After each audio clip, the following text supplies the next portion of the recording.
খুলনা বিশ্ববিদ্যালয়ের শিক্ষকের উপর হামলার পরিপ্রেক্ষিতে ৩ দফা দাবিতে আলটিমেটাম দিয়েছেন শিক্ষার্থীরা। এ বিষয়ে জরুরি সিন্ডিকেট সভায় বসেছেন শিক্ষকরা। বিস্তারিত জানাতে খুলনা থেকে যুক্ত হচ্ছেন সহকর্মী মাকসুদুর রহমান। মাকসুদ, সিন্ডিকেট সভা এখনো শেষ হয়েছে কিনা এবং সভা থেকে কি ধরনের সিদ্ধান্ত আসতে পারে এ বিষয়ে কোনো আপনার ধারণা আছে কিনা জানাবেন বিস্তারিত।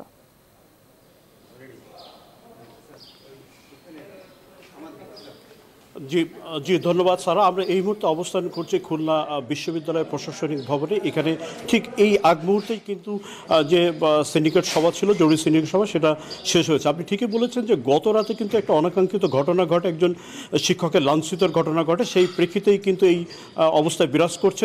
জরুরি সিন্ডিকেট সভা এইমাত্র শেষ হয়েছে। কি সিদ্ধান্ত হয়েছে আমরা ছাত্র বিষয়ক পরিচালক স্যারের সাথে জানতে চাই যে আসলে কি ধরনের সিদ্ধান্ত এখানে হয়েছে এবং কোন প্রেক্ষিতে এই জরুরি সভা। বান্ডেল থাকলে প্রতি সেনমানিতে টাকা বাঁচবে। বিকাশ সেনমানি বান্ডেল কিনে জিতুন প্রতি লেনদেনে। ধন্যবাদ। যে জরুরি সিন্ডিকেট সভাটি আজকে অনুষ্ঠিত হলো 231 নম্বর জরুরি সিন্ডিকেট সভা খুলনা বিশ্ববিদ্যালয়ের। সেখানে একমাত্র এজেন্ডা ছিল হচ্ছে গিয়ে যে কালকের যে উদ্ভূত পরিস্থিতি, সেই পরিস্থিতি পর্যালোচনা এবং প্রাথমিক তথ্য উপাত্ত এবং সাক্ষ্য প্রমাণের ভিত্তিতে সিদ্ধান্ত গ্রহণ। সিন্ডিকেটের সকল সদস্য সর্বসম্মতিক্রমে কয়েকটি সিদ্ধান্ত উপনীত হয়েছে। আমি সিদ্ধান্তগুলো আপনাদেরকে জানাতে চাই। সিদ্ধান্তগুলোর মধ্যে প্রথমেই রয়েছে হচ্ছে আপনার উদ্ভূত ঘটনার উপরে সিন্ডিকেট সর্বসম্মতভাবে তীব্র ভাষায় নিন্দা জ্ঞাপন করেছে।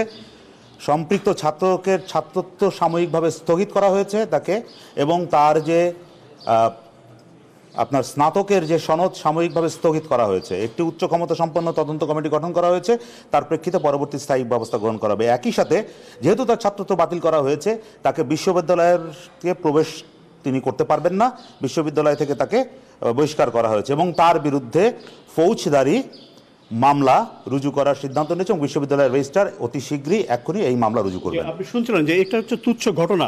গত রাতে ক্যাম্পাসে আমরা শুনেছি যে আমপাড়াকে কেন্দ্র করে মূলত এই ঘটনার সূত্রপাত হয়েছিল।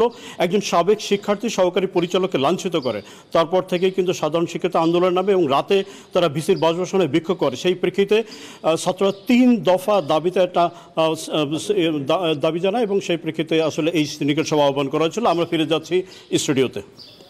ধন্যবাদ মাকসুদুর যুক্ত হওয়ার জন্য।